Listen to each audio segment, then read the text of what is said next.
Bonjour tout le monde, bienvenue au Top Études. Alors on va commencer le cours d'audit interne. Alors comme d'habitude, je vais vous présenter le plan. Alors on va voir des généralités sur l'audit interne, les spécificités de l'audit interne, le contrôle interne et le déroulement d'une mission d'audit interne. Alors on va commencer par le premier chapitre, des généralités sur l'audit interne. Alors la définition d'audit. L'audit interne est une activité indépendante et objective qui donne à une organisation une assurance sur le degré de maîtrise de ses opérations, lui apporte ses conseils pour les améliorer et contribue à créer de la valeur ajoutée. Ça veut dire que l'audit interne, il aide une organisation à atteindre ses objectifs en évaluant par une approche systématique et méthodique ces processus de management des risques et de contrôle de gouvernement d'entreprise et en faisant des propositions, ça veut dire pour renforcer son efficacité, et ce qui est très intéressant, c'est sa performance.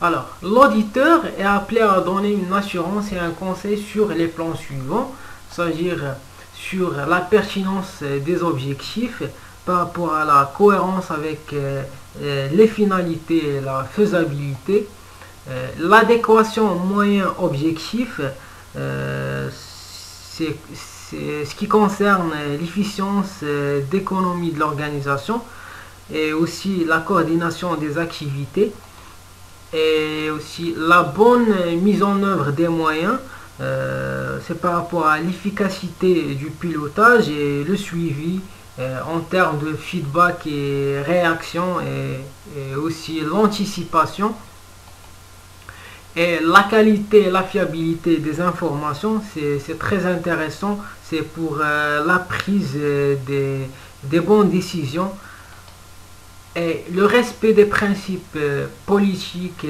règles, et aussi les textes réglementaires et juridiques, et aussi la protection et la sauvegarde du patrimoine en termes des moyens humains, financiers, matériels, immatériels, etc. Alors, classification et champ d'intervention. Alors, on va commencer par le champ d'intervention de l'audit. Alors, toutes les activités, toutes les entités de la société doivent entrer dans le champ d'intervention de l'audit interne. Ça veut dire que aucune des activités ou bien entités de la société ne peut être exclue du champ d'intervention du service d'audit interne, parce que le service doit avoir accès à tout rapport, données, dossiers, etc. Alors, le service d'audit interne doit évaluer en particulier la conformité, ça veut dire la conformité de la société à la réglementation, la fiabilité de l'information financière, la continuité et la fiabilité des systèmes d'information, et l'organisation des services. Alors, classification de l'audit interne, les différents types d'audit. Alors, il y a l'audit de conformité.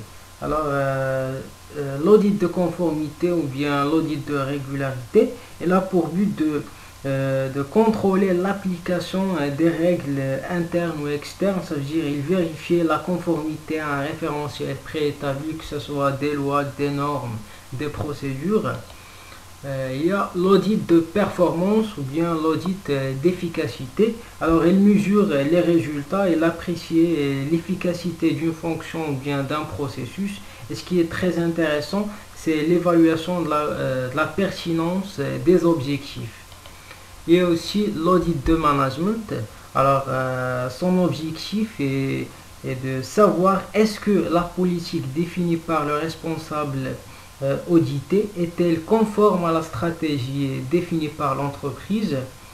Il y a aussi l'audit de stratégie. Alors c'est pour savoir est-ce que l'ensemble des politiques et stratégies de l'organisme est-il cohérent. Voilà.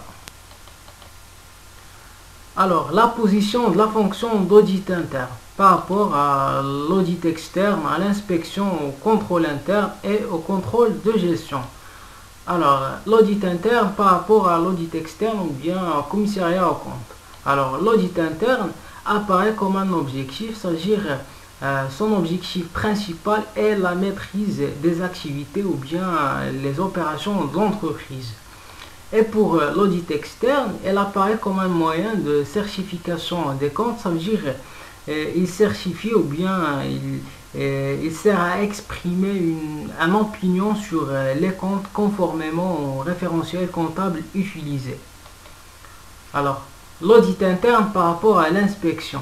Alors, l'audit interne, il contrôle le respect des règles et leur pertinence. Alors, il remonte aux causes pour élaborer des recommandations dont le but est d'éviter la réapparition du problème.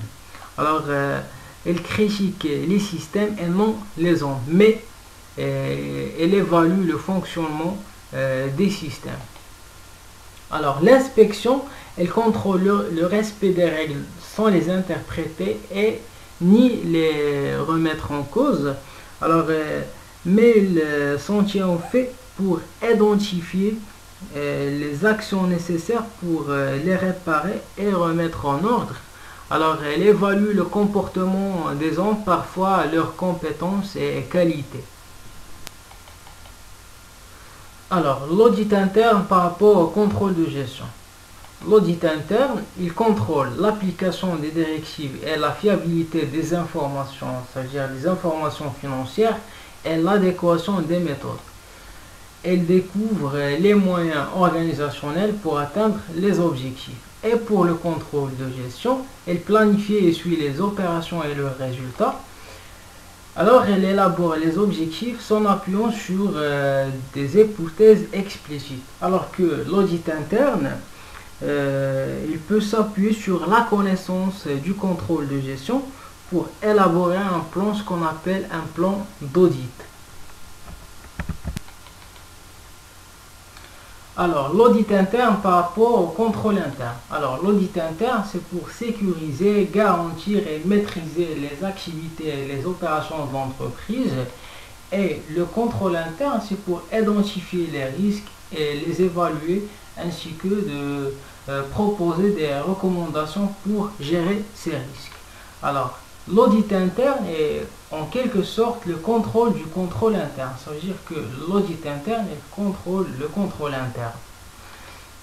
Alors, l'audit interne, il aide l'organisation à atteindre ses objectifs, mais le contrôle interne, il contribue à la maîtrise des activités de l'organisation par l'utilisation efficiente de ses ressources. Voilà, c'est tout ce qui concerne ce chapitre. Alors, le prochain chapitre, on va voir les principes d'audit, une approche par les risques et aussi les normes pour la pratique professionnelle de l'audit interne. Merci.